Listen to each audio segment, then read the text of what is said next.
while it's not as performing as robust as it could be, we still have an established $250 million medical market. It existed. We did 200 plus million last year. So we're not neophytes. And anybody who suggests we're going into uncharted waters is not being completely fair. We're very experienced about what the demand is. We have a medical market that has been always consistently undersized by the DOH particularly. Now we've got these new rules that Larry would like us to react to. And we got them, and I know that there are going to be some folks who are going to get really happy and say, wow, they made a Herculean effort. And while they made an effort, and it is a step forward, we used to have a plant count of 1,750. The new plant count at the highest tier is 4,500. Still inadequate by my opinion. I agree. Yeah, far too small. Now, I ran out of my units yesterday.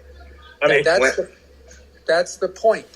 Because of that 4,500, I want to be clear, that is intended to serve both the adults and the medical. Yikes. Yes. Wow. They hold on. That's correct. And so everybody's getting excited. They're seeing the top number and they're saying, wow, this is awesome. No, it's not. And if you're supposed to sell at least 25% for medical, just take the simple math and hope it works out magically to 25%. 25% of 4,500 plants at the very top level says that there is about 2,000 and some change. Well, that means we were already at 1,750. You're going to end up with patients getting you're going to end up patients having their medicine taken by rec if they can get a better price for it. Yeah, you're right. And so, unless they quickly come out and say, no, we didn't mean that. This is 4,500 for medical and 4,500 separately for adult. That's not what it says. It is combined. Fuck. Not good. So don't get caught up with the headlines and I was told that this is a dummy number. I don't know if that means we're a bunch of dummies or not, but I don't need a dummy number. I need a real number.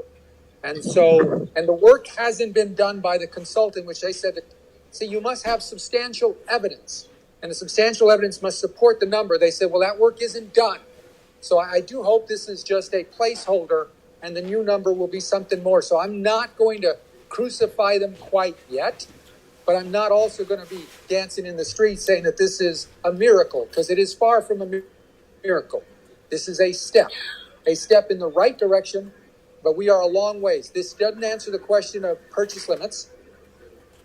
It does have a per plant fee. It does have a canopy, and the canopy is unclear. I don't know if this is the final. That's why is there a canopy if there's a per plant fee? Why is there a plant cap if there's a canopy? So it's a little unclear. It's great, Larry, and I know you were optimistic, which I generally don't look to you for optimism, but you were optimistic last week that they're being open and transparent. I don't care about open and transparency. I prefer truth and rational decision making. I agree. So I will take tell me straight up what you're doing to me and show me that it's rational. I'll figure out a way to make it work, as will every other producer. So we've got 33 licensees here, and they keep being referred to in the new rules as cannabis producers. I'm unclear what happened to the vertical integration, which is in statute, and I'm still unclear whether the maximum fee is $125 for those 4,500 plants, or is it the license fee plus a per plant fee? So that there was a lot of using a very specific language. If you recall, throughout this process, they've been talking about commercial cannabis activity. That seemed to have disappeared except one time in this rule. Then before they said, well, commercial cannabis activity will determine when medical patients can get their access. Suddenly the term has disappeared. We believe and will contend that commercial cannabis activity starts on June 29th, no matter what, and that medical patients have a right then to purchase the full allotment of 2 ounces or more per day. And so with that in mind, then 4,500 plants doesn't meet it. I agree. I think it's too low. Especially if this allotment is intended for the adult market also. It's a little confusing right now. All right, that's my opening remarks. So here's the problem, Duke. If they're going to change that, they're going to have. I just want to add to your comment about the dummy number. I think we're dummies if we accept that number. If if you're in the position to cultivate substantially more than that, that feels like an incredibly low limiting factor. Obviously, that seems like an extraordinarily high number to somebody who's looking at cultivating 100 or 200 plants. But if by comparison you're in the position to cultivate tens of thousands, 4,500 just feels like an increasing or an incredibly limiting number for us. So Duke, John, Duke, you are 100% correct, because in the end, shouldn't one of our key pillars of where we want to be is to watch the price drop dramatically for the everyday buyer? Absolutely. Very true. So aren't we just protecting the current producers, of which I'm one of? I admit to it. And right now, it allows us to keep the price up by continuing to restrict it down to these thousands of 3,000, 4,000. And you're right, John. It sounds like a miracle if you're growing 200 micro plants. It sounds amazing. But when our neighbors have growers with 100, 200, 300,000 plants in flower, come on. Well, we're still playing gardening, not farming. So right. Duke, hang on, Duke. Don't you want a 40 million plant count like Big Green, whatever they're called, in grants? Bright Green Group, yeah. Well, the Bright Green Group, you can Google them. That's the same story they ran in 2017. They ran yesterday, and so the governor's office must be desperate for news. And I don't mean to offend. I'm a big fan of Michelle, but that's not the way to promote this industry. I think it hurts the research programs that they were trying to put in that they make available to people now in New Mexico. If these guys have 300 million and 40 million plants they're going to be allowed to grow. I mean, that's just crazy. I remember there's a story told of a man who stood along the beach and turned 5 loaves and fed 5,000. So now we got 4,500 plants. They're going to make 40 million. Where's their plant cap? So I'm a little confused about whether we're all dealing in the same universe of rules. Oh, we're not. Obviously not. Yeah, obviously not. And unless they start charging $450 an ounce, which is what they're doing in Massachusetts. The price is going to be exorbitant if people are going to make up the money if they want to. It's going to be bad. Well, you'll be disappointed to know that the current price in New Mexico, average math, is $10 a gram, and with 450 grams per pound, we're at about $4,500. Yeah, it's not too far off from where we're at right now. That's true, dude. It's pretty that's on the cheaper end, and it's likely going up before it comes down. Let's just be honest. And they had just stated they were going to have research done to figure these plant counts out, and it would take a couple weeks, and then they came out a couple days later to release it. Yeah, that's why I kind of feel like it was rushed. And, this whole canopy and the plant number and the tiers, it's just, it's a little interesting. I'd be interested in looking at the data that they used or collected, either one, to even establish that finding. I have done this often, and I've unfortunately regretted it a time or two. Thankfully, more often I've been right, but I made a prediction what these rules would say, and I predicted that it would say no more than 5,000, and it's 4,500. So, all right, okay. Let me tell you what you're going to see next. You're going to see a report from Friedman and Koski, a group out of Colorado. And now they're going to write the technical data to support their number. And that's going to be released probably later this week. So in order to change that number, Duke, they would have to, if your influence and other complaints and so forth, the Chamber of Commerce gets involved or whatever. I never complain. I only enlighten. No, okay. But my point is, in order to change it, if they do change it, and you're successful or someone's successful in doing that, they're going to have like another 30-day wait when they announce that, and then have public hearing on it. That's going to really delay everything. So I see this 4,500 as a big problem, as you do. I think that you're right, Larry, that there's going to be... They were able to, by doing this rule, we start the clock. In 30 days, we have a public hearing, coincidentally, which will be June 29th. And long as there's not a substantial change, the hearing officer will adopt whatever comments. And you guys have most of you, and many of you, I've seen you, have participated in public hearing. As you recall, Here's how a public hearing goes in New Mexico if you're not familiar with it. It is 9 o'clock and I am the hearing officer. My name is John Q. Esquire, attorney. I am hereby opening this meeting on Rule 34.4.8.6-7, revised on blank date. We are now open for comment. Each of you have 3 minutes. Please start. First name, Larry Love. Larry goes up there, he speaks for 3 minutes. We say, next comment. Then we say after 30 or 40 or 100 people speak, the meeting is now officially closed. All your comments will be aggregated. We thank you very much for your participation. It is no Q&A. There's no discussion about the rules. Each person just gets a government-allotted bitch session. And then after that, we're done. Is that right, Larry? Yeah, it's just to appease the rules. I don't know that the comments really ever mean anything, honestly. Correct. And so the rules are compiled, and then we walk to the courts and say these rules are not valid, they're arbitrary and capricious, and rarely, I didn't say it's impossible, rarely do those comments alter the actual final rule. In Massachusetts, we've actually had luck having our comments actually mean something. It's how we got the adult delivery amended in the state last year. They should mean something. And in many states, it is actually a give and take. You ask questions and the state responds. And you say, well, we don't understand this. Can you clarify? And I have been a cabinet secretary, and I've had these rule hearing, and it used to be a very valid discourse back and forth. But because of litigation, they've decided to default in the last few years, and it is simply a recorded, check the box, we had a public hearing.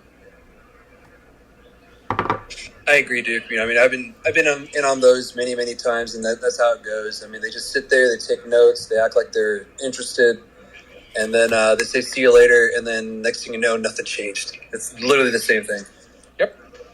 Yeah, you guys should have him talk to Jay-Z. I think he has a plan to grow something like 900,000 pounds here in California over the next few years. Who's Z? Jay-Z. Jay-Z? He's coming here? No, I'm saying he just did a deal here in California. Oh. You guys should have him go to New Mexico, and maybe we don't need light a fire down there, because he's growing. I just read an article that he's going to merge his companies with Glass House, one of the farms down here, and they're I think they're contracted to grow something like 900,000 pounds over the next 5 years. We don't need Jay-Z in New Mexico. And he's going to invest in other minority-owned companies to get them into the industry as well. I do think there is something to be said for recognizing that private industry is probably going to we have to lead the way, because if we wait for the legislators, it's just not going to happen. They will follow when they see where the money goes.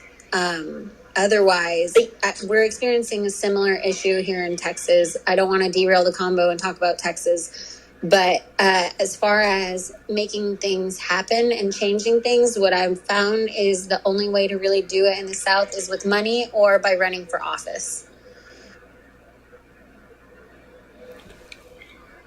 So who's going to run? Duke. You should. Duke should run. You got it? I'm working on it, guys. I got to renovate this farm first. Right? You running, Duke, or what? What's the statement?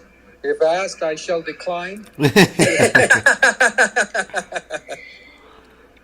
but it's interesting to hear about a state in which states in which the government is so closed off. One of the good things about Massachusetts is both of our laws, both of our medical law, our decriminalization, and our rec were all ballot initiatives that came up from MassCan, which I've been a member of since I was 18. And the fact that the Cannabis Control Commission listens to us. And on June 1st, my friends Laura Bonner and a bunch of people from MDAR are going to speak on the hemp bill yet again, because we need hemp amendments to that bill. And the fact that we have an open dialogue has been so vital. Absolutely. So Duke, let me ask you this, because I know your time is limited. What else jumps out at you that you think is egregiously not good for our new industry?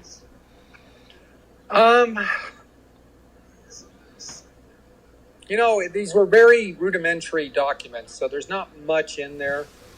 They spent a lot of time disproportionate amount of time. If you look at each page, and we've combed through each page and actually had the attorneys and this management team looking at it, we all kind of threw comments on the wall and wrote them all down.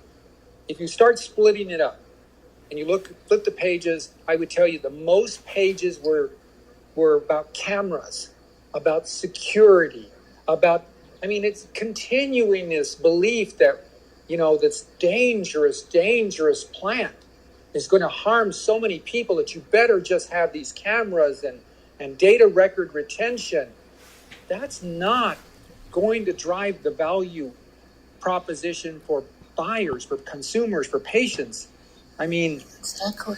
So it was a lot of talk about cameras as though that's the core of what we're doing. There is a very important clause they put in these that we didn't see in previous versions from the old regulator, DOH, and this popped out. There's a term in practically every section. There are like 7 sections in this rulemaking, and they use the term what's called severability. It's a new one. And what severability is about, it says if any court finds any part of this unenforceable, the rest can still stay intact. We've been historically successful of throwing the entire rulemaking out. Now they're almost anticipating challenges. And so they're saying, well, if Larry's able to throw out this or Chad proves that this is wrong, well, we get to keep the rest of it. We don't have to go back to square one. Well, that can be good and that can be bad. So that I found that to be an interesting admit. I think he's getting a phone call, but Duke, you getting a call there? I'm fine. Okay, so I find that very interesting because it sounds like maybe they're tired of getting involved with lawsuits, but the way they make the rules, they're always opening themselves up to lawsuits to get things done. And you got to kind of put things in perspective. I like the new regulator versus the DOH. They are better. I think Ms. Trujillo's outlook is better. I think we're making progress in the right directions. But you cannot simply set aside the number of years we've been doing this collectively, the patients, the producers, and you can't just all of a sudden say, well, you just got awarded the responsibilities. Yeah, but you're coming a little late to the party. We've been here. So hear us more and listen less to your own decision making and listen to what those who've been in the industry in other states have done. Learn from them. And don't make the same mistakes that they make. That's the whole point of learning from other people. Anyone else have a comment for Duke or want to ask him a question? Again, he's the head of Ultra Health / Top Organics and has the most dispensaries in the state and knows these rules back and forth. And anybody else? As you're thinking about questions, I'll add one more highlight in there. So I'll turn it over for questions. But please. Another thing that popped up was there is a per plant fee. Not sure if everybody saw that. Not $50 yet. We predicted it would be. She said it wouldn't be 50, and I said it would be right at the midpoint, 25. I hate to tell you, I was wrong. It ended up at 22. All right, so you were close. I was sort of impressed that they didn't max everybody out at the beginning of this new industry. I was impressed. Remember, this is a dummy number, so if they raise the plant count, they might raise who knows? But either way, right now the starting point, and in state government, they never give you back anything. So we know from here forth going forward, it will always be at least 22. And up to 50, but somewhere in between. We're never going to go back down in time. Right. It's nice that it slides for the micro, for the other licenses as well, like the lower plant counts, like the 2500s and so forth. And I love the micro idea, but I'm going to ask everyone on this call: are you going to really build a future with 200 plants? No, not at all. Can't suffice off that. So why pretend? Maybe you want to wait. Lose a lot of money. Wait, maybe. Yep. Okay, That's wait. okay. So, gentlemen, hang on. I think somebody had a question, right? Well, I just want to make a statement on that. I think we're going to. I look forward to a premium handcrafted micro industry, and 200 plants. If you were to get your 200 plant license and have a consumption lounge and grow your own stuff and be able to buy from you, Duke, and other micro licensed handcrafted businesses, I think that there will be enough business for those micro businesses if they do it right.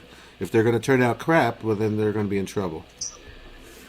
I mean, plant count is such a misnomer, right? You can grow gigantic plants, or you can grow tiny little plants that grow super fast, right?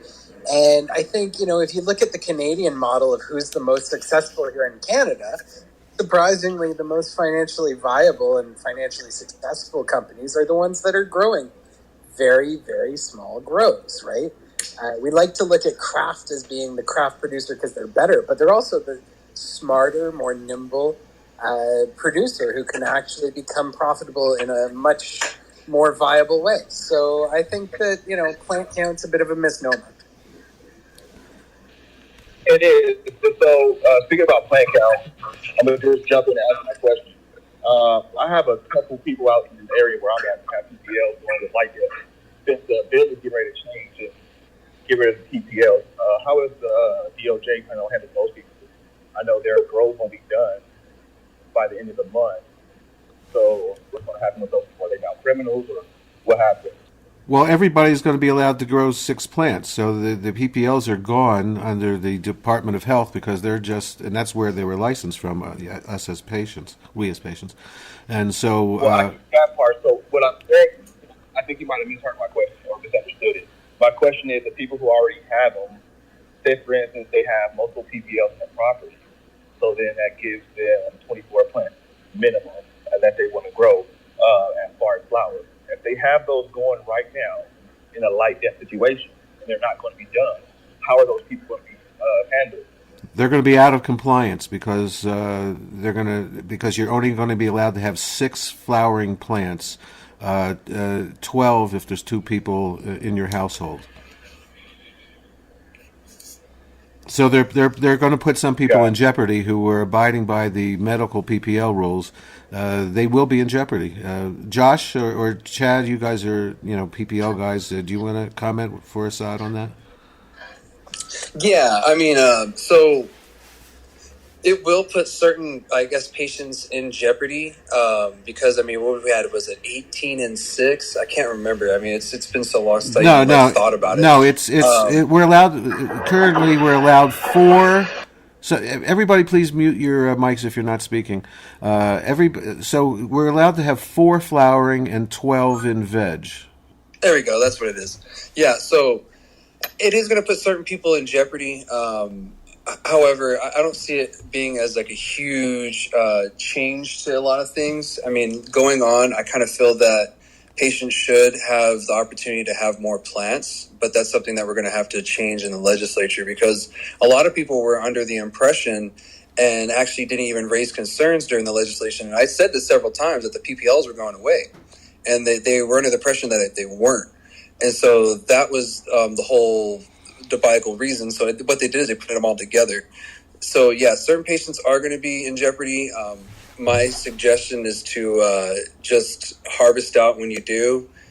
Just try to be as safe as possible. But I mean, if you're out of compliance, man, you're out of compliance. I think we all have at one point because how slow the state is. Right. Well, I had a PPL. Let's look at this through a practical lens also. I mean, being out of compliance is a technical issue.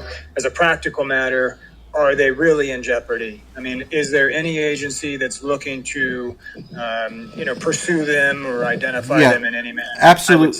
I venture to say no. John, you're right. I had a PPL. We're talking about here in New Mexico. You're wrong. I had a PPL. Are you in New Mexico? Yes, They're in New Mexico. Yes, I am. And I have And so been you're- targeted since I stepped foot into New Mexico. All right, so And we're Shell. talking about this current landscape. We're talking about the landscape that All right. we're moving into. So not John, let me just jump in. I had my PPL since 2009 or 10. I can't remember which. No one ever came by to count my plants, and it's like you say, you may be out of compliance, but I don't think the RLD Cannabis Control Board is going to be able to have enough funds to go around to everybody who in the state 21 years or older and start counting. So obviously you need to keep everything out of sight and do your own thing, and you take your chances when you do stuff like that. So you have to be able to understand that. Sure. Yeah. So that did answer my question. Thank you, LS, John, and Chad. I appreciate that. I mean, just to reference back, I mean, Michelle is my wife, so we have had people come out to plant check us. So, I mean, there are individuals in this area. That's why I asked the question. Who are law-abiding individuals? Like you guys said, now will be out of compliance. Who came out? Who came out? And who? Yeah, that's what I was going to say. Yeah, who inspected your plants, and why were they called there? And how often do they come? come? And they've been out here 2 different times. One time when I did not have any plants, and the next time when I did have plants. So, I mean, it's just, they didn't say why they were out. They just knew that I had a license and they were doing a check. And what division of law enforcement or whatever was that? And what county are you in? I'm in Cibola County, and it was the sheriff's department. The sheriff's department, unusual. Not the Department of Health. That's very interesting. I don't think the sheriff's department had any. No, they don't. Had they any. Don't. That's highly unusual. Yeah, that sounds very weird to me. Unless they were being seen openly. It might not be that unusual, so it really depends on your experience. And I think this is kind of what kind of triggered the intense conversation that was had 20 minutes ago. I was stopped in Arizona. I've been stopped in New Mexico, not breaking any laws, but just because I'm not white. I'm going to be quite frank. And I'm half white. And I think there are times when we have people who are over-policed or they're investigated even without any cause. Oh, I just got a call. They're investigated by the police without cause and sheriffs just by virtue of the fact that they look or seem suspicious to people. And we've had this issue in Texas when we've talked with law enforcement about the way that they go about busting folks for cannabis. And I know we're way in the back here in Texas. But I think there's some validity to Assad's and Ishel's anecdote. No, I agree with you. So Duke, I'm sorry, hold on 1 second. Can I just get... Yes. Did I say your name wrong? I just want to make sure I get it right. You mean me? No, you said them both wrong. Okay. Oh, okay. But I'm going to let you go, John. I'm going to let you do your thing. It's your room. I don't want to hijack it. But there is validity to the fact that even in legal states, there are people who get harassed even when they're not doing anything wrong. Even when it goes against the rules, and even if it's illegal for the sheriffs and the police to do it, they will still do it and talk to you after the fact. We have a lot of friends in this community, even in California, who've been harassed by police, had their assets seized illegally by the legal system. So we can't, even though it's not it's not in accordance with the regulation, it doesn't mean that it doesn't happen.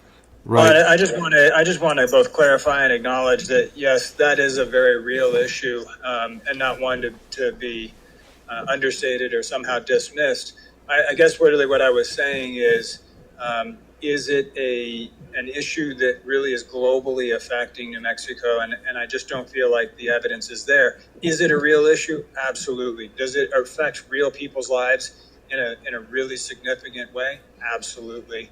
But is it a concern that as we move forward into this adult use space and there's this transition where personal producer licenses are really just kind of going away, are those individual patients or formerly patient growers now becoming just adult growers? Do they really risk prosecution? And I think that, again, as a practical matter, I would safely say no. But in terms of a technical compliance issue, for BIPOC people, and we want this to be an equal system, you're damn right it is. Because Cibola County has been running out people of color, specifically with dreadlocks, for the past 10 years. And nobody here is, and now you're saying it doesn't matter. We're the minority, so it doesn't matter. It does matter if we want equality. I never said that it didn't matter. I never said that it didn't matter at all. Just a comment real quick. I would love to talk to Assad and Ishal if on offline if possible. I just would like to put that out there. Thank you. This is LeVar, by the way. That's great. I think that's great. We should. I think what we really should do is set up a room and just talk about the social equity in New Mexico because of the way they've set it up. So let's do that in the next couple of days. You know, I'm looking at some data, or I'm looking for some data, and I'm seeing, even as far as like the 2019 and 2020 legislation, that one of the things that New Mexico is lacking is data on criminal justice. Specifically, this report says whether it's traffic stops or incarceration rates due to drug arrest, New Mexico trails the other states and federal system in collecting key criminal justice data. They don't collect specifically on race and ethnicity. So it might be that it is a real issue, but it might also be that the powers that be aren't reporting it. And so we don't, of course, it's a real issue, but I mean a tangible one that is actually affecting your market. It might be an issue that we're not fully aware of because the people who would collect that data and information aren't doing it. You know what I mean? They're skewed reports. So that is also something to consider. Alice, I'm down for this conversation as a member of the MRCC, which is Massachusetts Commission. We're one of the equity groups, and I'm also part of MassCan. So I've done a lot of this work around equity in my state, and I can tell you what we've done. All right. Well, yes. Especially all the work we did on adult delivery. So sure.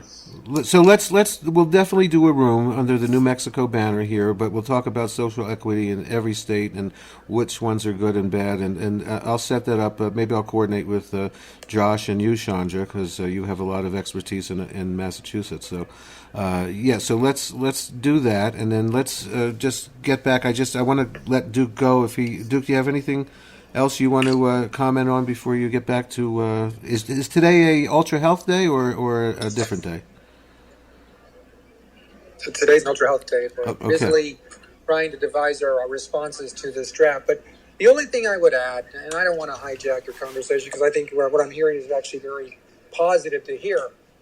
There are some things we have to work out in New Mexico, and there is a disconnect because we talk about the number of plants for the PPLs, or now there's no PPLs, there's 6 plants. Don't you find it odd that we have to put a plant cap on individuals and or commercial growers? To me, I think everyone. It doesn't bother me how many plants an individual has. It really doesn't. And the fact is, and we made half the step in the right direction by saying, did you notice that, for those of you who don't know it, you can possess more than 2 ounces. You can possess an unlimited amount. As long as it's in your house. Long as it's not in plain sight. Right. So if I'm trusted to possess as much as I want as an individual or otherwise, why do you care what I grow? So I agree, but before you go to number 2, let me just comment on the one you just said. So a few years ago, as I recall, during when we only had medical here, I believe that someone that worked for you, came up to, Sal Leonard came up to the DOH and meeting and was talking about how PPLs were not good and you guys were sort of against them. So I'm glad you guys finally came around. I know he's no longer with you. You notice, Larry, we let that person go. Yes, so, I was going to say, I know he's not with you anymore. So go ahead, number 2. Number 2, and this is just a gee whiz why, another disconnect. And I would hope that it would bother you all individually. We have been quite successful at employing those who are 18, 19, 20 and 11 months.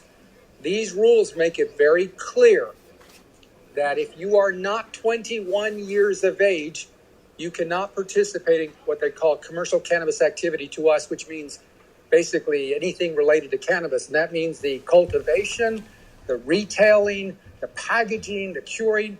So we have in our organization 15 plus employees that I have to tell by the end of this week that in 30 days, I have to let you go. Yeah. And I have to tell every young adult. I have to tell every young adult under the age of 21, you were perfectly fine before this date, but now we Yeah. cannot trust you. And of so course, I can no longer hire them. Duke, and of course, they're perfectly fine to go serve and risk their life for our country at 18, but they can't be in the cannabis industry. That's messed just up. mimic the alcohol servers license requirements? Yeah, but drinking Would age. it be 19. 18 to serve? It's 19 in New Mexico to serve, 21 to bartend. But it's sad for a patient not to be able to work with their own medicine. I mean, isn't working in the industry is also part of people's occupational therapy a lot of times if they're patients. That isn't good. There's just no logical answer. And that's what I wanted is kind of a takeaway for me is if you don't make those sensitive decisions like that, if you're not really making this an equal opportunity, you're telling me that I can no longer recruit somebody who's 20 in 5 months and they'll say, but Duke, I'm going to be in a few months. I'm saying, but I can't wait then. I can't hire you. Yeah, I think that's wrong. The age of 18 should be the designation because, again, if you can fight for your country and risk your life, you should be able to do anything else as an adult. Duke, before you go, I did have a question. From your view, if we were looking at plant count, and I think you and I both really agree that 4,500 is a really small number, what would or is there any cap number that makes any sense to you, or should it just be unlimited up to the company's abilities? I'm not going to name that number because I believe that there is no such thing as unlimited plants. Everyone has a natural limitation by how much land you have, how many water, building, employees. No one is going to purposely feed, care for, spend all kinds of resources unless you're able to turn that into some productive medicine that will be sold to someone. There's just no value in that. And so be it Oklahoma, and I know it's a Wild West, be it Colorado, which is a $2+ billion market, be it Arizona, every enlightened state realizes you don't need these artificial caps. That just continues that stigma that we don't trust you. So rather, I kind of stay away from a plant count number, and I say, people will make the responsible decision based upon the resources that are before them. I agree. Well put. Duke, do you think you can at least get them to file an amendment to banning everyone over 21 until they're 21 from working to at least include medical patient, to at least keep the medical patients still working? I mean, I think that's really shameful if patients can't work with their own medicine. I don't think we're going to be successful by their June 29th date. I think it's one of the fixes. I hope the agency realizes that if they're unwilling to make, they should put it forth to the legislature, unfortunately, and try to get it amended out. But, to me, we believe that when we were discussing it with the legislature, they said they didn't want it being sold for adults. They said, well, we told them it was already being done for medical, so can we leave it alone?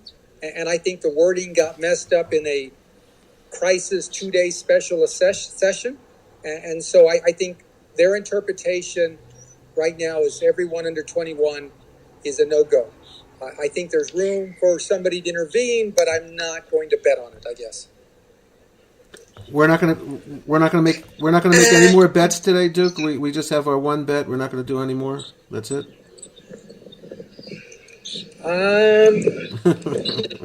I will bet that this is not the last time we'll talk about that. How's that? I agree with you. I'm on the same side. Yeah, don't take that bet, Larry. Anyway, do you have something that you're about to go do, or can I ask you a question? If Larry and Chad are comfortable, I can take one more, but I really have to run. Go ahead. I'm just curious because I'm not completely, I'll be honest, I don't know everything about every state in cannabis. And New Mexico, this bright green $300 million high-tech partnership with the DEA. I'm curious what your perspective is on that, or what is all that? They're probably going to sue me by what I'm going to tell you. I won't tell them if you don't. Well, Larry has a way of publishing this stuff, but I call bullshit. This group, you can Google them. Every one of them has a computer right in front of you, bright green. This press release yesterday feels it looks no different than a previous press release in 2017. I have driven by those abandoned greenhouses there. I think it is a slick move to go raise private investors' money and to sell the dream that isn't real. I don't think they have any plans to follow through with what they proposed. I think it's just it's a pump and dump, and I'll leave it at that. So do you really think they can grow 40 million plants? They have the capability, and that's even possible? Has anyone ever grown 40 million plants at one time before? No. I don't think, Larry, they have the ability to grow 100 plants today. I don't think most people do, actually, and that's the problem. Do you think this is some kind of other operation, lettered agency thing, without going into specifics? We have, and I'm going to file what's called an IPRA at the state level, and what's the equivalent as an FOI, Freedom of Information, on the federal level, because we'd like to see this. I mean, I know these actors, and I feel really bad picking on someone because I wouldn't want to be picked on, but I wouldn't say this unless I've lived through it before. I've heard this group make great promises and not deliver. So right now I'm saying, show us the evidence. Duke, thank you. It also raises eyebrows, just the involvement with the DEA. I mean, look, guys, eventually, this is pure speculation. I did used to work for the government, speculatively. When we have an industry that is coming up and going to be the powerhouse that it will become at some point. I know it's not there yet, but it will be.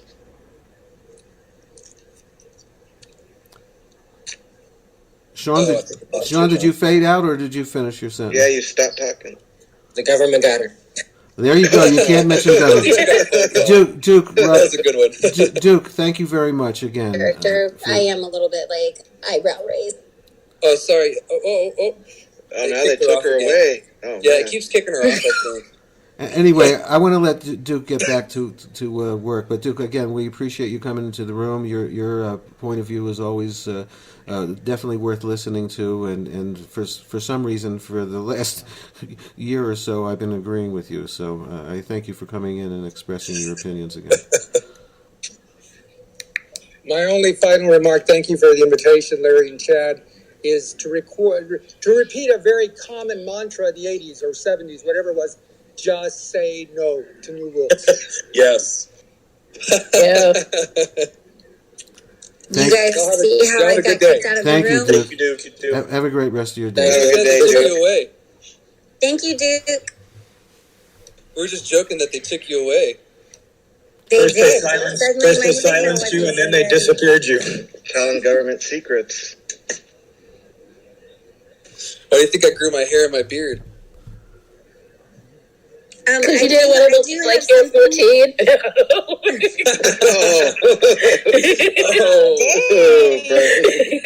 Anyway, I was going to say too many episodes of Grizzly Adams.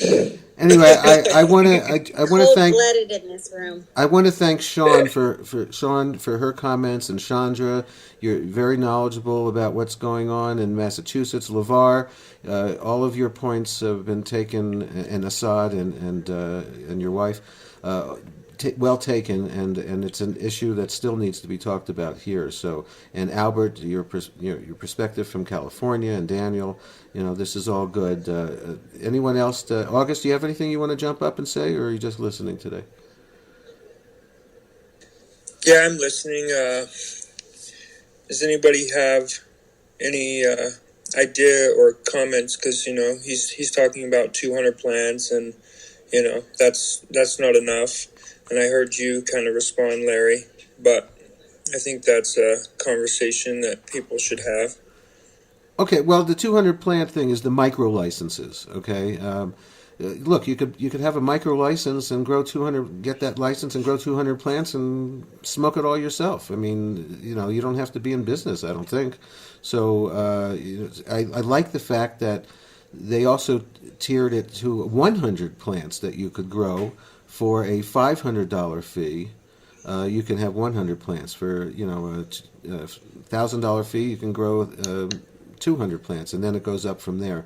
So I think our micro licensing is going to be very interesting and very cool. But you need to have a business plan, and so forth to make things happen. And like I said when Duke was on, we will be able, with a micro license, sell to other dispensaries and consumption lounges and so forth. So I think it's one of the better micro license states programs that we have from any other states that have something similar. I don't think they do. LS, do you think the 100 plant count license of $500 would encourage cannabis tourism, like how there are vineyards with bread and breakfasts? If we would have grows that are bed and breakfasts, why not? I think that's fabulous. I love that idea. Bed and breakfasts. Obviously that's going to be a legal thing here. It's been working out great in Colorado. I think it would be great. I think. Consumption areas and lounges, whatever you want to call them, can have their own, micro license for 100 to 200 plants and grow their own brand and their own handcrafted stuff. So I love, that's the most exciting part of the business for me, is the handcrafted that we're going to get. Yeah, I agree because wait, it's in my throat. I agree because I'm really excited for the handcraft or the craft cannabis, because once you get the more plants usually means more problems, and sometimes, these big guys, we're going to have the big guys who are just going to produce just regular old cannabis, and it might be cheap, but it might not be something I really want to smoke myself. That this gives the opportunity for, the smaller guys to maybe come in and, try something else and, try their hand on it. And a lot of these guys are going to be located more in rural areas, and that's one thing that people forget about us in New Mexico is we're very rural. We're the fifth largest state with like 2 million people, so we're spread out. So that's one reason why the micro businesses exist in the first place, is for the rural areas. I'm originally from a conservative small town in eastern part of New Mexico, Otero County. So I kept in mind of rural people the entire time this whole thing's going. So that's really what the micro businesses in my mind were this whole time. Were just for the small rural areas and for the the other people just trying to get into it. But when I really thought about it, it was for the rural areas. And that actually might be a spot where, we might get some really good cannabis too, because I know some really good rural cannabis growers, and we might just see some surprisingly good cannabis pop up in some surprisingly places, is what I'm trying to say. I agree. Can I mention some surprisingly delightful cannabis? Yes, please. And send it over. Family Reserve. Scott sent me a package of your stuff, and I'm in love with it. So whatever you're doing, keep doing it. Well, I'm honored. I'm honored to hear this. Thank you very much. I'm glad that our passion and our hard work has conveyed. I can't wait. I like hearing that. I can't wait to taste. Can't wait to taste your THC, high THC products, John. I can't wait to taste that, dude. I can't wait till the MORAC passes and John can send me packages.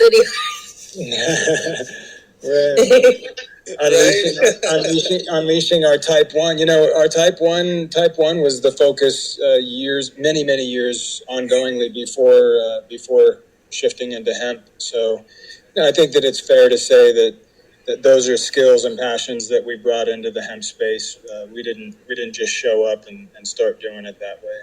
But I'm glad to know that what we do is recognized as quality. It'll always be that way. Well, the cream will always rise to the top. That's what I say. So anyway, we've been doing this for almost 2.5 hours. I know there's a lot more to talk about, but let's just finish up. I know we have other things to do today, but by taking any other questions that are outstanding in the room. So jump in, anybody. And my whole point was, people are going to have to decide, do they want to make a good wage and a good living in cannabis, or do they want to get uber rich? Because, would you rather work in another industry or work for someone else, or work for yourself and have a good living and have a good lifestyle? Good point. Good point, and that's why I think even a 200 plant grow can, nice small family business can probably do well, and that's 200 plants at a time. If you can have a couple of harvests a year, if you're indoors, that you're going to have if you can grow, you're going to have a lot of cannabis to sell. Oh yeah, definitely. If you can bang it out, you might be doing pretty good. But if you're just gonna couple ounce plants here and there, because the average in New Mexico for the producers now for LMPP is 4 ounces per plant. Well, that's embarrassing, and Exactly. any of those people. Oh, you're going to go broke then. Those people. Yeah, exactly. You have to be realistic on what you can live off. Hang on, those. Yeah, so and that's what a lot of people don't understand. If you get more yield out of it, you'll do better. But these guys, the producers now, are 4 ounces. That's because they don't care, Chad. Okay, I know. I know that. All these. Well, yeah, and looking also at what is their general production model. I mean, their model is short veg, quick flip. They're not really looking to maximize the way a micro grower would look to cultivate. So completely different methods of practice. So John, tell me what you think of this. I know you would have no problem with this because you have the confidence of what you're turning out. But I always felt, at least during the medical program that we used to have, that the LMPPs should be judged every couple of years on the quality of their product and their production. If you're producing 4 ounces a plant, you shouldn't be in this business, okay? And their licenses should be taken away, and that will, that would have made the quality of medical cannabis better in our state. Because I'll tell you, I would say that 90% of the shit out there is shit and not good quality medicine. Now we're getting into adult use where they're going to care less about what the quality is. It's always, even with medical, it's been grow it, harvest it, dry it, I didn't say cure, and sell it on the shelves within 2 weeks after it's pulled from the plant. So, that kind of attitude is, that's why the handcrafted microbrewery type thing, I think, is going to be really great for a lot of people. Well put. I would agree completely. We use a completely different approach. We don't do anything hydroponically, even though I have a depthful background in hydroponics. Maybe it's perhaps because of that experience that using completely regenerative and organic practices was our coming out of the gate sort of methods of use. But I see, there's a pattern in how commercial medical producers have operated. First they're sort of born out of this garage, warehouse, closet, basement mentality. So, and that was very accurately reflected in, early, most if not all of the medical cannabis producers immediately went into, commercial building, warehouse type setting. It was years before any of them employed greenhouses. And while I was in the peripheral, really just playing with genetics, I just shook my head in absolute dismay. I'm like, really? How is it that you guys are so completely missing the obvious? The power of the sun, the richness of the soil, yet you choose to plant everything in pots, be it hydroponically or, soil as medium systems, and increase your carbon footprint exponentially by adding more lights and more square footage. So the fact that they use those practices really displays their lack of understanding of what could be done. We embrace not only living soil, but do so on a large scale. Living soil is a great concept and it's a great conversation piece, but if your living soil is still limited to small beds or large container systems, you've still created a limit factor that is going to substantially reduce your ability to put out a volume of high quality cannabis. So, can you turn your mic off, please? So I think that it's important to realize that cultivation practices need to be looked at very closely in order to address the production output, because if you still try and grow in a warehouse, that is going to be your limit factor. I appreciate getting the accolades and the feedback that I get on our flower. That feels great, but I think to contextualize, we planted 26,000 plants last year. So the idea that things cannot be realized at scale and still hold a very high bar of quality is really kind of an antiquated perspective. It's an accurate perspective in some ways, but I think that we're going to find as more seasoned cultivators and operators come into this space, the practices are going to change. And when those methods change, so does the productivity in which they can operate at. Right. I totally agree with you. But again, the operators need to want to put out a good product. Okay. We haven't had that in our medical program here. Okay. They didn't want to, and they haven't. And it's so obvious to people in the know what they've been doing. And we know who was actually a medical dispensary for the last 12 years and who was really waiting for rec. It was just obvious. It's on their faces. So, yeah. And I love the idea of both testing and really kind of evaluating all of the producers on kind of an equal playing field, because what a great system of measurement to identify, well, okay, who is putting out a really high quality product? But in a landscape where we can't even produce enough product, I don't think anybody's going to be jumping first in line to say, hey, test my stuff and tell me how good or not it is.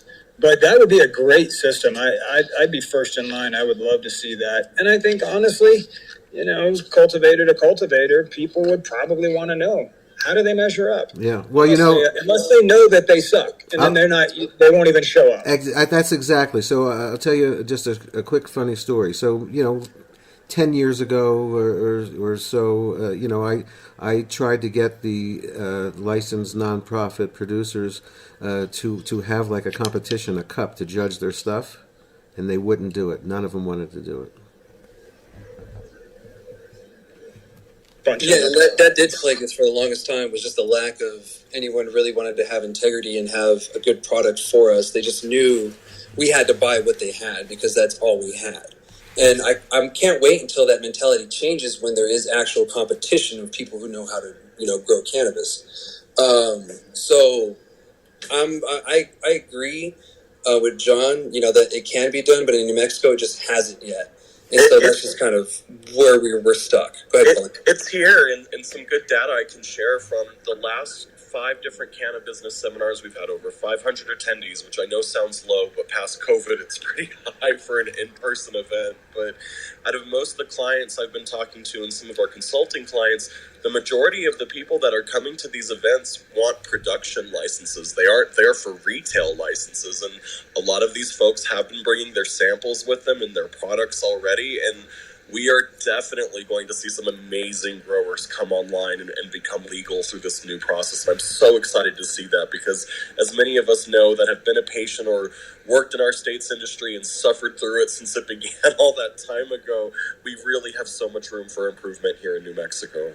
Well, I could not second that stronger. I'd like to put myself out there and say I'm willing to beta test any flower and concentrates from any of the new and current producers. Many of them are candy. Here to share. Just make me candy. That's all I want. No. Just give me some candy. So, any other questions in the room? Because I'll be willing to keep this room open just for general talking if you want. But I just want to sort of close out the New Mexico regulation part of it. I just want to make sure everybody's got answers. Yeah, I had a comment. Yes, Sarah, the only please. thing is, I have the public, you guys, done any kind of tax analysis for what the state revenues could be? Yes, I know that the previous lady that was on the governor's working board who had an affiliation with UNM, she's already put out more of what we can expect to see from that type of first-year revenue. Is that Kathy O'Donnell's report? Yes. Okay, and was that paid for by Ultra Health? I don't know if it was, but she did release something rather recent. Okay, I just want to be clear. I believe I'm 99.9% positive that Ultra Health paid for that, because every press release, had Ultra Health's name on it. So that's my understanding. But data is data. Makes sense. Data is data, and hopefully it's good data. Definitely. Josh. Looking forward to the social equity thing. I'll see you later, LS. Thank you. Thank you, Chandra. And yes, I'll talk with you about that. I'll DM you, and we'll get that going. Thank you, Chandra. That was. What was that? I was just thanking Chandra for her input, but she bounced kind of quickly. So. Sarah, anything else on your mind? Not today. Okie doke. I'm in the office. All right, great. Be well. I'll talk to you soon. Thank you. Josh, how about you? You've been quiet. I know you're probably working, but any comments? No. I just been working here, everybody and Duke and everybody. So, yeah, everybody knows how excited I am. So, I just can't wait till we get this shit going. You were a cheerleader in college, right, or in high school? Yeah, high school and in college, and then I worked for a company that did it all over the nation, teaching cheerleading camps. So you're the cheerleader for New Mexico Cannabis for sure. Thank you. There we go. Right. I sure hate to be the one to stereotype, but Josh, you just don't look like my general version of a cheerleader. I know. I get that a lot. I always tell all my girlfriends, you ever dated a cheerleader? You have now. So. Rah ree, brother. Kudos to you. Rah ree. Yeah. Rah ree. Kick him in the knee. Rah Ras. Kick him in the other knee. Yeah. Yeah. I went from bull riding to cheerleading. It was a hell of a jump. You didn't do the clown thing? No, I was all bull riding and had my foot crushed, and I watched ESPN and seen some dude throw a chick up and look up. I was like, and I'm riding bulls. That's a bad idea. Yeah, I guess so. Any final words, Albert? Be ready for public comment. Yeah, yes. Let's take public comment from the lawmakers. Let's have them come in here and public comment on us.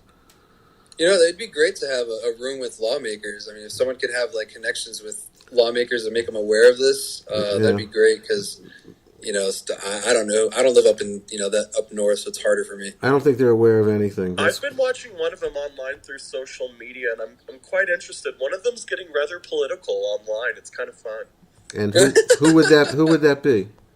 Mr. Blair. He's got a lot of strong political opinions. Oh yeah.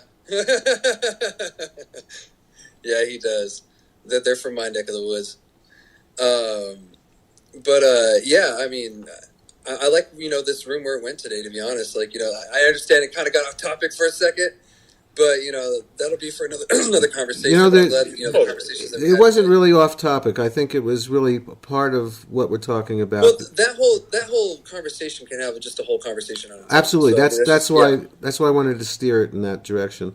Yeah, and that's great, and I'm glad that we did that. So yeah, and I thank, because it's going to take a while. And I thank Assad and LeVar for bringing that up and being a strong advocate for it, because it definitely still needs to be discussed. So, definitely. Appreciate you, Larry, and thank you for having the room.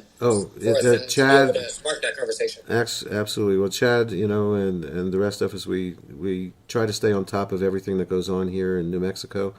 And it's been a good conversation. I don't even think we touched all of it, but there's really not much in. It was only 30 pages of proposed regulations that they put out today, and all in all, except for the biggest elephant in the room, which is the plant count. And I agree with Duke that 4,500 plants is not going to make it for recreational, let alone supplying the current medical program as well. So it's a huge issue, and I have a feeling it's not going to get dealt with in time, and we're going to suffer a little bit, like every state does when it comes online with not enough cannabis.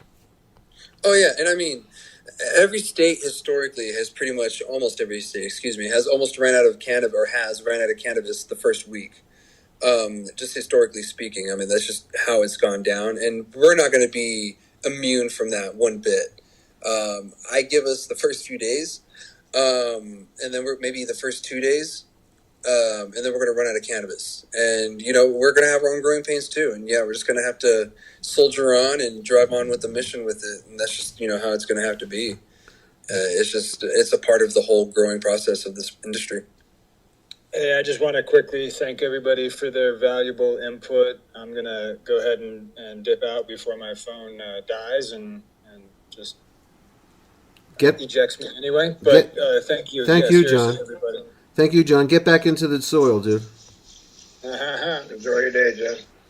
Brett, any final comments, Counselor? He might be doing some paperwork. He's probably writing a motion. All right. Well, then I think if no one has any questions, we'll be doing that. Doing this again. We can always jump into my Friday and Saturday night, 10 p.m. late night with Larawana. We can discuss anything. We can discuss social equity. We can discuss different states, whatever you want to talk about. So that's 10 p.m. every Friday and Saturday night, California time, 9 p.m. So last shot at questions currently. I just want to step in and say, we'll do that. Hey, Larry, we'll schedule the social equity conversation here really soon. Maybe, I don't know, Friday morning or something. I don't know what you think. Yeah, that's fine with me. Absolutely. Okay. So everybody that's in the room, we'll go for Friday morning, probably like 9 or 10 Mountain Time.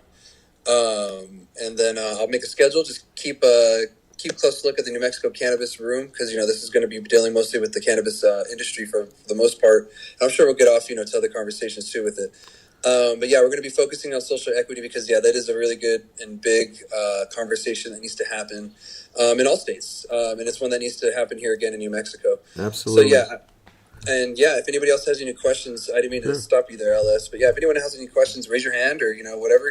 Please, we're open books. Yeah, I want to thank everybody that's listening: August, Tiffany, Crystal, Tara, Arthur Langford, Ronnie, DB, Oriana, Jenny, and LeVar, and Daniel, and Albert, and Sarah, and Josh, and Nick, and Scott, and Cullen, and Chad, Brett, LS. Oh, I'm thanking myself. Boy, that's normal for me. Anyway, thank you, everybody, and we'll see you next time. And it will hang if anybody just wants to hang and talk about anything. Thanks. There's Brett. Thank you guys for holding the room. Really appreciate it, Chad, Larry. Appreciate you guys. Thank you. It's always a pleasure. Thank you, Dan. No doubt. Yeah, sorry I had to dip out. Have a good day, Dan. We'll keep it going and shit. We'll see. Things are picking up steam now. Oh yeah, definitely. As things go, guys, I might have these on the fly if something big happens. So just keep a lookout, keep the notifications on and everything. So yeah, we'll have these on the fly as things change. Nick, final comment? You want to run some water? Want to run some water in the background for us as we leave?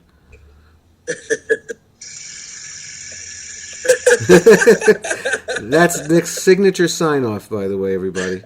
Scott. All right, y'all have much love. Everyone be well. You too, Colin. Thank you, Colin. Scott, thanks for joining us. We need listeners. Don't ever be... I would have loved to have talked. Let's talk now. Anybody wants to talk? Now's a good time. Yeah, perfect. I was trying to make a suggestion. You think we could just open it up to New Mexico people? It seemed like we could have had a really good talk with Duke, but conversation was kind of... Well, things happen organically, and there's a lot to learn from other people. A lot of people like Albert and Daniel and Sarah that currently live in other states, they're thinking about coming here, and I know that Sarah and Daniel probably are, so I think we need to do leave it open, and I apologize for maybe not controlling the room as well. I tried to, focus it and get back to where we were, but, the comments and the subjects I think were worth talking to, but I understand your input on that, Scott, very well. Is there? Maybe we could keep it a little more on topic, like the state of cannabis does for a while, and then we can open it up. Yeah, I can do an open forum a little bit afterward. I'll try to be more of that's probably a good idea. I'll try to be more of an asshole to people. Yeah, I'll do it. Perfect. Are you guys interested in potentially? So, in some of the other states, the East Coast does it.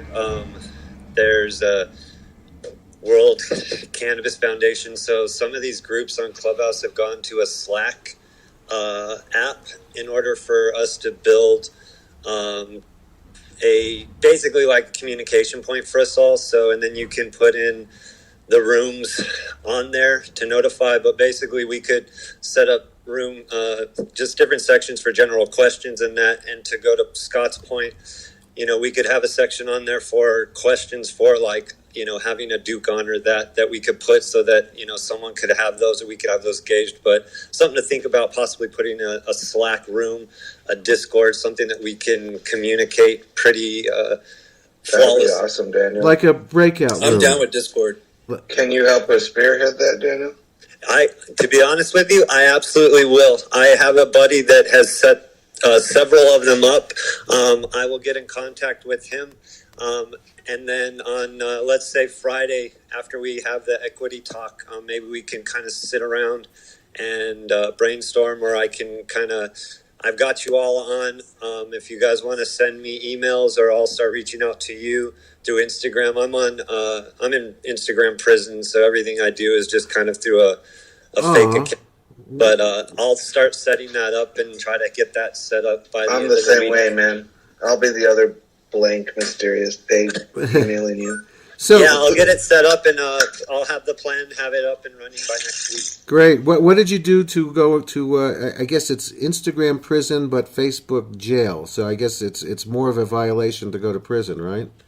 Yeah. You know, it's funny. It's funny. I hadn't had any issues, and then I got on Clubhouse and started getting a lot of people liking things, and I started putting on some. Honestly, I had put distillate and a bunch of things. It was a water extraction picture that got me kicked off. I put a picture of a water extraction, and not like bubble hash, like legitimately showing that I've extracted with pure water. And I literally, within 8 hours of posting that picture, I was banned. Well, I don't get it. What is the reasoning for that? What could it possibly be the safest method of extracting cannabinoids out of a plant with water? I've learned a lot of this has to do with, so I had an open forum where people in the industry now have gone to closed, and I've heard just around the industry of, you know, people feeling threats. So, you know, a threat to someone's business, you're doing something that they aren't, you know, take money away. So I've heard both ends. You know, some of it's the algorithms, other are people, you know, That's what I was gonna say. It's not always IG or Facebook. Sometimes people hate you and get you shut down 100%. by just repeatedly reporting you. Facts, absolutely. And that's why I think it would be great for us all, especially you guys in general that are on the ground, to have a Slack or a Discord so that we can start really putting all this to paper and keeping these and, really start being able to have those, and build questions. If there are town hall meeting coming up for these proposed laws, then we have, 30 days to get all of our questions organized and someone to really be there for us to drill these concerns down. Excellent. Let me know what I can do to help. You got it. I'll be in touch with you all for sure. I really appreciate all of this. Thank you, guys. We appreciate your input, Daniel. Thank you, buddy. Be well. 100%, man. Thanks. Yeah, I appreciate it. Ronnie, did you want to say something? You raised your hand to come up, and we brought you up. Yeah, I had a quick question. It's probably been covered in the past, but I just kind of found this room last week. So I was wondering if I could ask kind of a dumb question. No dumb questions, man. Just stupid answers. Go ahead. Okay, so I have a California recommendation. I am no longer in California. I am in Texas. And I've been trying to figure out, because I know I tried going to Oklahoma, and I was told that I had to, I guess, live in the state where the recommendation is from. And so I don't know. Okay, we got you. We got your back. We got your back here, Ronnie. Go ahead, Chad, and Colin. Maybe Colin. Either one of you guys. You're. We're in the hollows, sir. Yeah, actually, so there was a lawsuit in the state. There was a weird language in the law that they did with the SB4, with one of the medical cannabis changes laws. So it allowed you to be a reciprocity patient, but it didn't say anything about matching the ID. And so they tried to like sue, and like the DOH changed it for a while. But then they lost the lawsuit recently. So now all you need is a recommendation from anywhere with an ID, so it doesn't have to match it. However, if you're a New Mexico resident, you can't do that because a lot of New Mexico residents were doing it, and that's what they were really trying to put a stop to. Is the New Mexico residents, instead of getting into the New Mexico cannabis program, they're just getting their card from California online and then using their New Mexico ID and doing it that way, which was just overstepping everything that they had, worked to do. So, yeah, you should be good here in New Mexico. Actually, just any dispensary. Okay, awesome. Would I need to go ahead and file for the card, or just take my recommendation up there? Take your recommendation and your ID, and then what they're going to do is they're going to make you do like a patient fill out form, just like any patient here, and then they're going to put you into the system. Colin knows more of the system side because I don't know what that looks like, but they do put you in the system, and I think they give you like your own little patient number. I'm not sure. Colin, you could probably elaborate more on that one if he's around. And until he answers, so June 29th, they're going to stop charging medical patients checks, right, Chad? That's the hope. As if the lawsuit goes through, if the lawsuit doesn't go through, or I doubt that they're going to win that lawsuit. But if they don't win, but if the state wins that lawsuit, then yeah, we'll have to be taxed. But if they lose that lawsuit, then we won't get taxed because the way the state's interpreting the law is that we're still going to have to pay taxes. I'm still waiting on my refund for my PPL. What do you mean your refund? Because I paid for my PPL in March, but then they sent back letters saying that everyone who paid for this year for a PPL was supposed to get a refund, since technically it's not going to matter after. Oh, really? I didn't know that. Well, I want mine too. I know, exactly. I'm still waiting for mine. I've heard some people have actually got them, but I haven't got mine. You got a PPL there? Can you elaborate on the reciprocity patient and the process of them getting registered in the state whenever it happens to the system and everything? For biotrack? That was poised to Colin, yeah. Normally, from my understanding of how that works, it's just the patients come in with their varying ID and their out-of-state medical card, and then they get put into BioTrack, where BioTrack essentially generates them a patient ID, not the New Mexico Department of Health, and that's what the dispensary is going to give to you, that you can also use to shop around at other New Mexico dispensaries while you're here in the state. That was my understanding too. I figured you'd know more because I've never used that shitty ass system. I know it was something that, and honestly, we still have some dispensaries that will not serve an out-of-state patient if their ID doesn't match the locale, and I know that's kind of a gray area, but it still is up to the dispensary if they want to serve a reciprocal patient or not. So I know right now PVP, Pecos Valley Productions, hasn't had any issues, nor, as much as I hate to refer them, Everest is also selling to reciprocal patients, so... Just call the dispensary ahead, I would say, as well, to make sure they're actually selling to reciprocal patients. That's a good idea. I always recommend everybody that, if you're out of state or, whatever, just to call ahead of time anywhere, just to make sure either they have what you want in stock or just they're open, or can you go in the first place. I have a feeling that we're going to have these dispensaries, not very many, that are just going to be, straight medical, and people are going to get confused, like, oh, are you guys rec? And they're going to go in and, drive all this way and come to find out it's not a rec, or adult use dispensary. So yeah, just always a good idea just to call. Yeah, that actually happened to me. Hey, I had to find that out. Go ahead, Chad or Colin, I had a quick question. I just ran out of my units for the first time ever yesterday. What's the waiting time till your new, how long are your units good for? Is it 30? When does it roll over? It's every 90 days, I think, isn't it, Colin? 90? Okay, it is. Yes, it rolls over every 90, and if you need to just go to your practitioner or even an M420 Connect, they can all do a unit increase for you, and it's just another piece of paperwork they have to do, but it's a hassle. I got units I can rent to anybody. Yeah,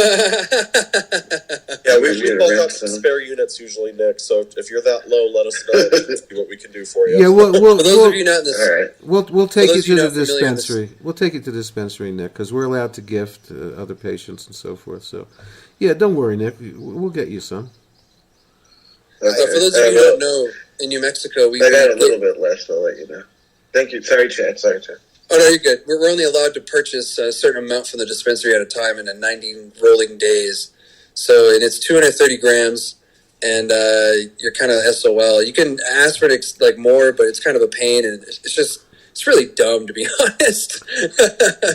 They actually turned Cullen down for months, right, Cullen? I mean, you had a terrible situation going on with that. Yeah, I'm an epileptic patient. I was turned down 3 times in a row, and the first time it was due to a paperwork oversight, I was told, because I had grabbed a form that wasn't actually released by the DOH, but somehow they had it at 420 Connect. So then I tried again the second year, and they had also denied it because it was something to do with my provider paperwork. But the third time, I actually had to escalate it to a supervisor level within the DOH, and it was kind of ridiculous, the whole experience, and them giving me that understanding that extra units are a privilege in this program, that they're not something that's guaranteed for patients. God forbid somebody should run out of their Neurontin and have to go to CVS and try to get some more medicine before they have a seizure. That's just totally the shit attitude that a lot of people had about our medical programs. A fucking medical program. It's uncompassionate is what it is, and it basically comes down to that. And I had to have that conversation with Dr. French. I mean, even here, me as a cannabis nurse, it's like, how can you straight up be taking the patient out of this equation and quality of life when here I am telling you cannabis controls and stops my seizures, but y'all don't care at all because it's more about this arbitrary unit y'all have created. Right. That was a physician. That was a medical professional that turned you down for seizure medication. It got a very intense conversation because, of course, me here, cannabis nurse, speaking at the upcoming cannabis nursing convention in Albuquerque in the fall, and Dr. French, and I know he didn't know all of who I was, but just to hear his kind of tone and the way he was talking, it was a very uncompassionate response from a medical provider that was only interested in following the internal rules of the DOH that they had created. Well, you know, we had Steven Rosenberg up there before also, who had a total conflict of interest by running, or his wife running after he left AIM and so forth. And, you know, I felt that was terrible that he was up there. And he also was against PPLs and all this crap. If you listen to him in some of those legislative sessions and so forth, I mean, New Mexico is just known for improprieties and just doing things, you know, out of reality. I mean, look, we can see when someone has a conflict of interest in something. We're not stupid out here. So, I mean, that was just a debacle, having him up there all those years after he was responsible for charging money to patients to get a card. And then he's the one approving the cards. Unbelievable. Yeah, there's been some... the last time I talked to Dominic, he said that it's a red flag to him when he sees providers charging for unit increases. He said that was something that was supposed to be free or included in the service. So I know it's kind of been a red flag to him. And he even said he had a list of providers that he's had to report on for taking fees associated with unit increases. So that was not something I was aware was even on their radar. I wasn't aware it was even happening. So you're saying that card mills charge to put in an application for you to increase your units. That's what you're saying, Colin?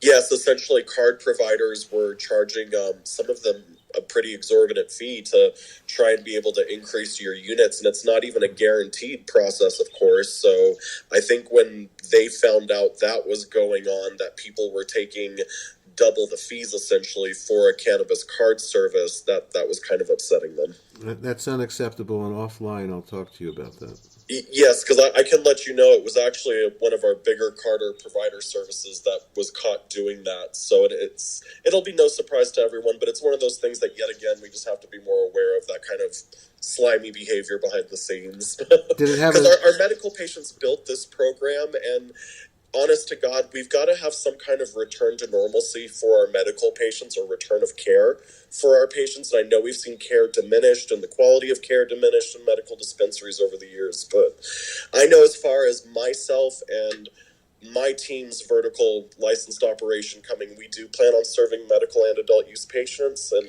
adult use customers. I am really excited to focus more on the medical aspect of our operation and what we can bring back for our medical patients again in this program. You should flop the designation. You should 80% for medical and 20 for rec. Yes, our dispensary is definitely going to have a little bit of a community impact statement and focus. So I'm really excited to see what all we can launch off the ground that first year to 5 years. But I know that hopefully not only my operation coming online, we can still see more operators going for that vertical license that does give them the ability to still serve medical patients as well as adult use customers. Right on. Nice. Hey, Scott, I think you're going to say something. I don't know if he's good.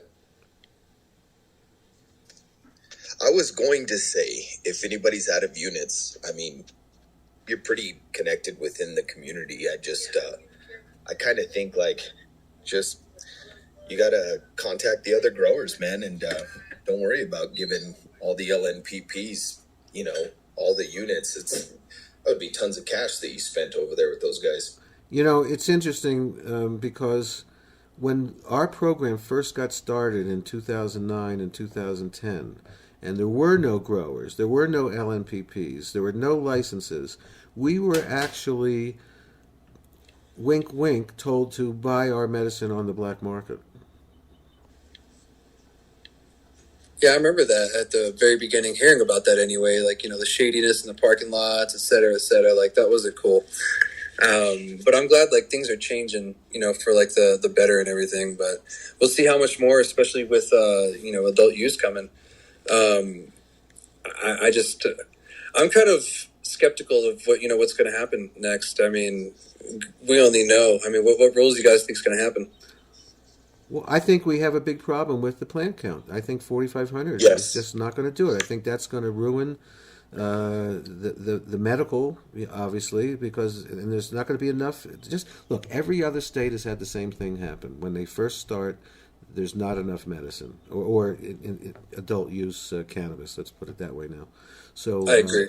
We're going to see it. It's going to happen, and it's just what I call over-regulation of the legal cannabis industry. I want to welcome Nicole West. Hi, Nicole. Thank you for joining us here in New Mexico today. Hi, thank you for having me. I definitely wanted to tune in and hear what you guys had to say. I covered the story about the new facility that just got launched in New Mexico on the show this morning. Oh, so great. I actually had sent that to Susan because I thought it was important. Here we have the first FDA-approved research company that, and of course we had some comment earlier from the largest LNPP, licensed producer here in New Mexico, and I'll probably post that later if everybody's agreeable that I should do that. But so Nicole, yeah, they have $300 million funding, I guess, and also I was told by someone that they're going to be growing 40 million plants. That is the rumor in which I heard too. And this is just probably the beginning of many facilities that are going to be brought online. Probably not tons, but at least a few facilities will be getting brought online with the DEA approval. So what was the reaction to the audience and other speakers in the State of Cannabis news this morning? I think everybody is it's not surprising. Most of us in the spaces, that space has been kind of following the development of the states and the federal governments over the past, at least 5 to 7 years. And I have a personal bet against, that I bet my cousin about a decade ago that 2022 was going to be the year of federal decriminalization and federal legalization. And I'm feeling pretty hopeful, but I've been told 2023 is going to be the year. So if I was off by one a decade ago, I'm still going to be pretty proud of myself. But the response, was not met with surprise. It's something that I think everyone was insightful for. And, I definitely know that you sent the article, but I had already kind of gotten elbows deep into it before it even got sent over to Susan. I'm glad. I thought it was important. Yeah. So I'm glad that you got to present it. I wasn't able to listen because we were opening this room here, but that's great. And I find that that hour that you guys do is just so helpful, and the comments are from smart people, and you guys really pick great stories. So just for everybody in the room that needs to know, the State of Cannabis, I guess that's the name of it, right? News? Is the State of Cannabis News, Nicole? Yeah, State of Cannabis News Hour. So all the great experts like Nicole and Susan and Jason Beck and all kinds of other people from around the country, they bring an article to read from the day's news that's important, and then they discuss it for about 4 minutes and 20 seconds, and it's quite enlightening and educational. So every morning at 9 a.m. Cali time, and of course 10 o'clock here in New Mexico, do the math in other places, I highly suggest you jump in that room and listen. Yeah, so I'm pretty interested to see the actual rollout of the programs for adults as the New Mexico program rolls out. I mean, what they say they should have retail by next April? Well, it's going to be started no later than April 1st of next year. However, we have over 100 dispensaries from medical, in this state that are all set up, and I have a feeling, and I have a bet with the biggest operator, Mr. Rodriquez, who was in this room earlier, that I think they'll have sales before Labor Day. That's my guess. But just with the current medical dispensaries that are going to be relicensing in July. I agree, because there's a lot of talk of pushing the data, because I think they really want to compete with Arizona, because how quickly Arizona got up and running with adult sales so quickly. Do we know? 3 months. Go ahead. It's insane. The applications won't even be submitted until September. So I'm confused as to how we would have it by. Well, because the current medical dispensaries, licensed nonprofit producers, they call them here, they have to relicense in July. Okay, and there's a lot of litigious licensees that sue to get things that they want and they think that are better that aren't being allowed. So there will be a lawsuit, and there's probably no reason why these are all people that are going to be getting licenses. So whether they're going to give the current LMPPs maybe a head start by maybe licensing them in July for not only medical but for the adult use, that would get everything going. I mean, we will be allowed, by the way, Nicole, to everybody 21 years of age or older can grow as of June 29th next month, about a month away.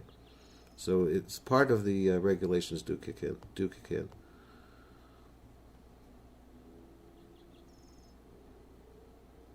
There'll always be lawsuits. Is the only thing I have to say to your. That every time any new regulation comes down, there's a whole slew of litigation that comes with it. So that automatically happens here in New Mexico. That's part of the procedures to get things done here is to sue. I feel like it's a nationwide thing. I definitely know several operators that negotiate and have already worked out into their budget lawsuit contingency monies to go against operators and regulators pending the application doesn't go to plan. But almost all of the bigger companies have at this point budgeted that. Got to do that. You have to do that. It's just part of this new business, which is just rolling out for everybody, is a learning curve, and the lawmakers, as I've said a million times, they don't know shit from Shinola, man. They're making laws and they don't know anything about our industry for sure. Oh yeah, I mean, because New Mexico's industry is going to be and is different. Just for I said it earlier. Mostly the reason is we're the fifth largest state, but we only have 2 million people within it, so we're very rural. And that's one thing that I keep telling people to keep in mind is that we're so rural out here that there's certain things that we have to do a little bit differently here than other states probably wouldn't do. Our population density is like 7. And Colorado's is like 47 or something, and California's is like something stupid like 300 or 400 something. So I keep having to remind people that dude. I mean, it's cool, but we have to do things a little bit differently. And here in other states, the way they do things, I'm like, okay, we can take that. We also have to change it up a little bit because it may not work here exactly that way. What's the population of Oklahoma? Do you know? I think they're sitting at 4,000 or 4 mil. Excuse me, 4,000. 4 mil. So they I have can look up. So more than New Mexico. See, that's my. I've said it before in our rooms and stuff that, we there's going to be a lot of applications that are going to have to get processed, and and almost everybody's going to get it. Just it's kind of the wild, wild west Oklahoma thing. So I just, like I said before, don't feel that we have the population, to support, a bunch of big MSOs and local businesses and so forth. So again, it's people that are going to come in with delusions of grandeur and want to make millions of dollars, but they're underfinanced. It's going to be a hard time for them. And I'm sure that we've seen that in other states. Oriana, you just came up and joined. Did you have anything you wanted to ask or say?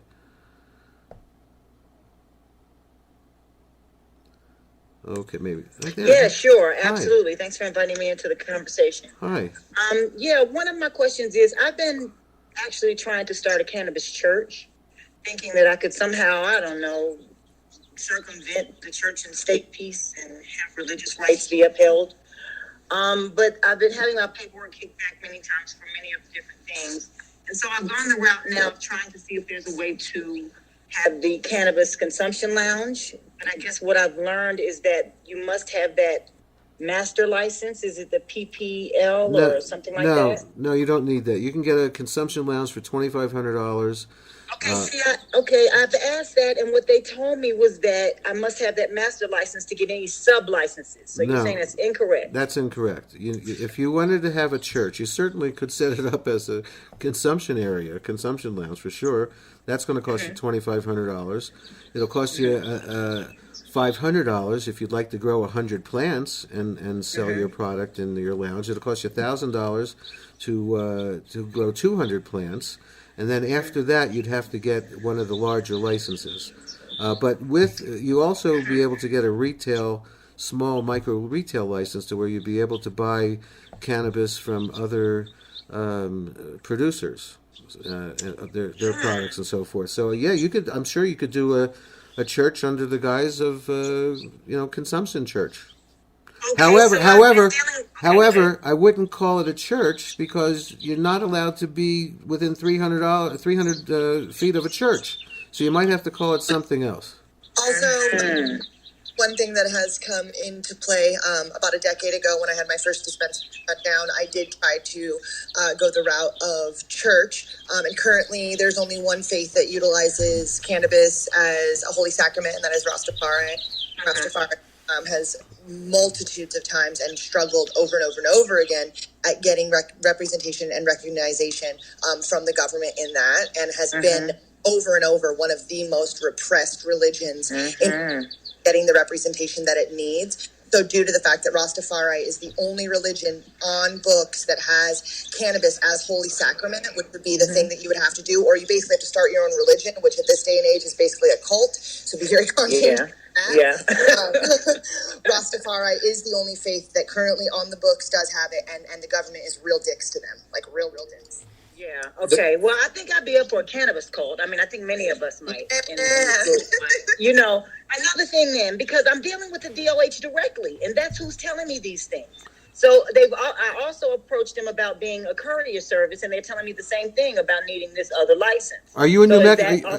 Are you in New I'm Mexico? in Santa Fe.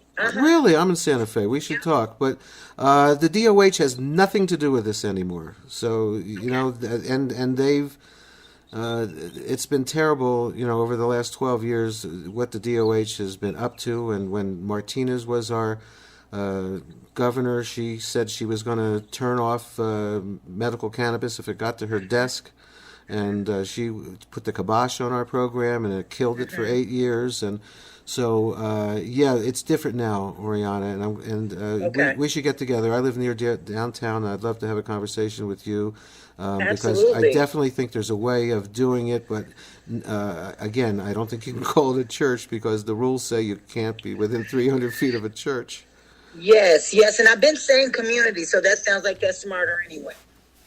There is actually something in the bill that gives Native Americans the right to, I think, publicly consume as long as it is a Native American ritual. It was in the bill, it was in the bill, and I read it. I can look through it just to get the actual wordage, but I do know there's something in there with our bill. So, Nicole, are you still in Colorado, or are you California? Where are you now? I'm in California. I've been back to California since 2017. Right. I remember you from the very beginning. You were one of the most outspoken women in cannabis, for sure. And if I'm not mistaken, you lost a good position and a job because of your outspokenness. Actually, no, that's not the truth at all. I was the vice president of a chain of operations, Sweet Leaf Marijuana Centers. I actually stepped down on the legalization of California so that I could move back home because I had only moved to Colorado to begin with because I didn't, ironically enough, want to go to jail for weed. When I stepped down, about 6 months after I stepped down, the company was raided due to what the city of Denver, on a private investigation through the city's money, actually did for over a year in regards to what they were considering looping. Now, this was a statewide issue. Many dispensaries were doing it. We were just the biggest and the baddest in the game that was doing it, which was allowing for a consumer to come back after they made their purchase. Now, based on the regulations in the state of Colorado at the time, the regulations stated a purchase can be 1 per transaction, 1 ounce per transaction. Transaction was never delineated, never defined, and never said per day. According to our lawyers and all of the ex-regulators that worked for us as compliance officers, as well as the 2 police officers who were on staff, they all agreed that we were doing the things within compliance. Well, the city of Denver construed the spirit of the law, quote unquote, spirit, as to the intention of the law to have been per day, even though that's not what the regulations said. Now, when the DEA came down and it ended up being a situation where it was a DA's case, the state was going to essentially lose at a certain point. We came down to the point of realizing that we were going to be faced with federal court because there are no protections in federal court. We were being basically threatened with a 10-year case. And at the end of the day, they were attempting to get the ownership on what would be considered racketeering as a top-down issue. However, we were following all regulations, and I was the vice president of the company. And so in order for them to get racketeering, I would have had to say somebody made me do it. And in fact, nobody made me do anything. I followed the fucking law to the fucking letter, exactly how it was fucking written. And at the end of the day, I ended up taking a plea deal, which is what governments often do so that you cannot continue to open an investigation and or fight for an appeal. I did take a plea deal. Now, mind you, I was on record in all of the transactions as far as wholesale product and all of that as being the 3rd most transacted person in the state of Colorado as far as wholesales were concerned as a single individual person, managing that, as well as I was the API connectivity for 13 stores. So every transaction for 13 stores had my fucking name on it. That's how API metric works. At the end of the day, after a 1.5-year long investigation and a 9-month grand jury and 62 hours sitting my ass on grand jury, and if anybody knows about grand jury, you'll realize grand jury can indict a fucking ham sandwich. I ended up taking a plea deal of distribution of 4 to 12 ounces where I was sentenced to 30 days in Denver County Jail as the first white-collar criminal in the history of regulated cannabis to receive a felony for doing their C-suite position. So in fact, no, I did not lose any jobs. I stepped down from a position and then I stepped the fuck up as the captain of a sinking ship to make sure that everyone understands if you're the captain, you go down with the motherfucking. Well, thank you for straightening that out. Okay, it's been a bunch of years, and I know that you were. I don't know. I remember when that happened, but I guess I'm not clear enough. But thank you for straightening that out. It just seems that, Colorado just there's always something going on there. I mean, now they're trying to cap THC percentages and so forth. So, what do you know about that, and is it going to happen? I'm sorry, when do I know about what? Well, isn't there a group trying to lower the THC? There's all kinds of trying to change the THC. Although last Friday they did up the possession limits for adult use, which I think is quite ironic after what happened. They are now at 2 ounces per transaction for adult use consumers, and I think a lot of that has to do with the can of tourism that they're drastically losing to other states. Like, eventually New York is going to have the highest adult transaction in the nation of a 3 ounce limit for an adult use consumer, which I think is amazing. However, the idea of putting a per day limit on anything that we're supposed to be regulating, like alcohol, is insane. But they are not only trying to currently in Colorado regulate the potency, but they're trying to create a limit in regards to concentrates, and all concentrates must be individually partitioned so that they are 0.1 doses each. Right. So that nobody be taking like full gram dabs, which is insane and financially the most irresponsible thing, as well as environmentally one of the most environmentally irresponsible things that we could do to the cannabis market, which would create 10x the packaging on a concentrate. I know that's just not solving any problems, but creating a whole host of more problems. That's just the most outrageous thing. We actually had a cap here on concentrates in our medical program, where some assholes at the Department of Health and someone in a that worked for one of the first testing labs here. It was when dabs first started becoming very popular, and everybody was just so afraid that what was going to happen with these dabs. So they capped us at 70% in our medical fucking program, and patients just had to spend more money. They weren't getting, medicine that was strong enough for them, and of course the LNPPs loved it because they're selling more product that way, because the people can't get what they need from a regular type of concentrate. So we went through that. They finally changed it, but it took years to get it changed, and people suffered. So this is, just the 3 lunch martini people making laws against us, people that use cannabis. I mean, the idea that they would treat it that way and allow for people to buy handles and handles of vodka, is just mind-boggling to me. And when the regulations got written in a lot of states, a lot of the agendas were regulate like alcohol, and that was something that we, I think as an industry, were under the impression that we were going to be given the respect of doing. But in fact, no, we are regulating this as if we are still definitely illegal, but they're allowing us to do it. And that's kind of the response regularly, where it's like, well, the option is not doing it. I'm like, well, that's fucking awesome. So we either get a shitty option or nothing. Like, great.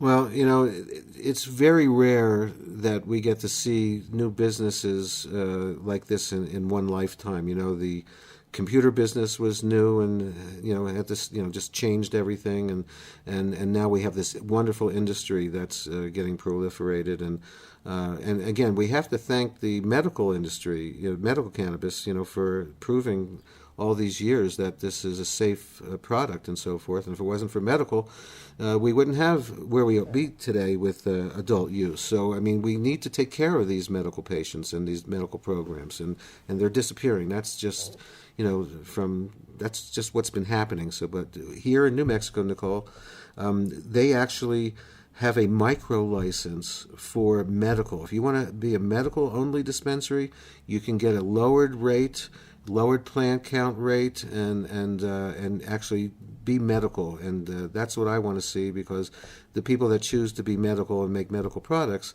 are in it for the right reasons, and that we still have a chance of saving our medical program. I feel like too often the medical program just kind of gets thrown to the wayside. Once people finally get their adult use, people stop paying attention.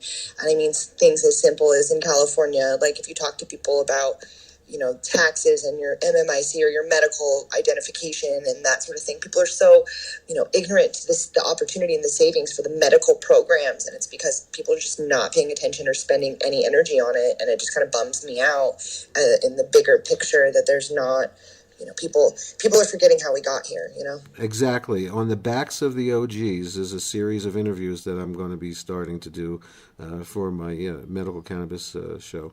And